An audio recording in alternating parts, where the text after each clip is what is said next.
It's that time of year again.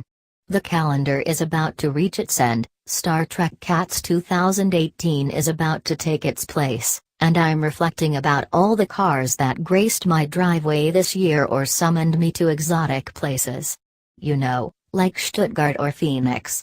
In 2017, I drove at least 57, and as I perused the list of them, I started to notice a common refrain: this car surprised me.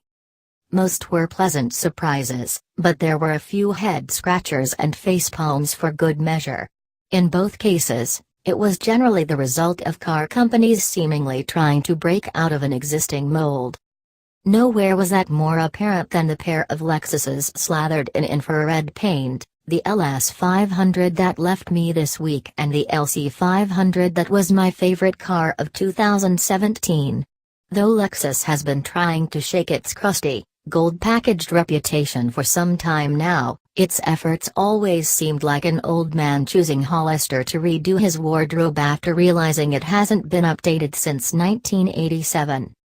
I fell in love with the LC, genuinely floored by its near-perfect take on the GT. It's characterful in sound, appearance and tactility. It was at home in the city, in the mountain and on the open road.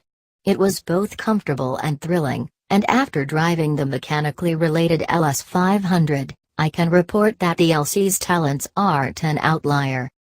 The LS 500's turbo V6 may make different noises than the LC's naturally aspirated V8, but it nevertheless invigorates the cabin when the car is placed in Sport Plus mode.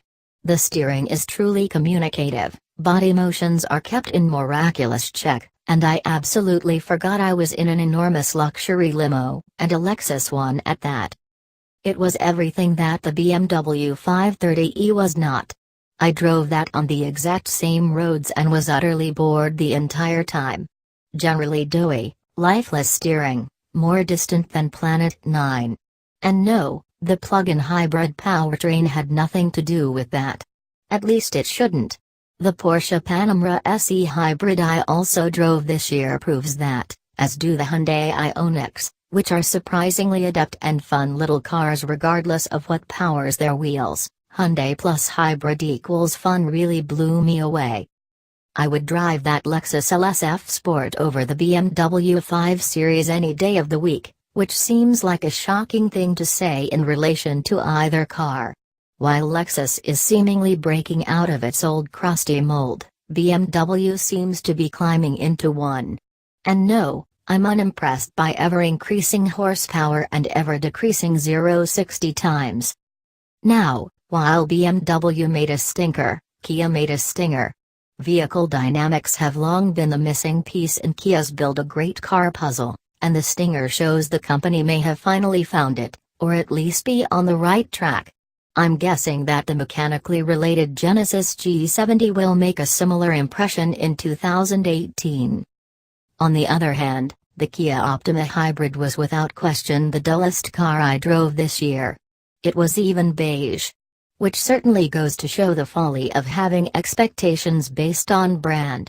The new LC and ALS were countered by the utterly confounding GX 460. Quite oppositely, the Toyota 4Runner that endeared itself by being refreshingly old school was followed up by the decidedly new school CHR, a crossover that doesn't offer all-wheel drive, has less ground clearance than a Corolla and provides the outward visibility of Keaton's Batmobile. At least it handled well. In non-Toyota related observations, the Lincoln Navigator's mid-century tastic interior wowed while I found the Continental's backseat to be surprisingly cramped and its ride unrefined. I was pleasantly surprised by the new Volkswagen Atlas. It has size, solidity and long-distance comfort to spare, and underwhelmed by the e-Golf. The Ioniq is a superior electric car. Oh, and the Nissan Rogue Sport is shockingly dynamic compared to its Officinon Sport sibling. That's probably a backhanded compliment.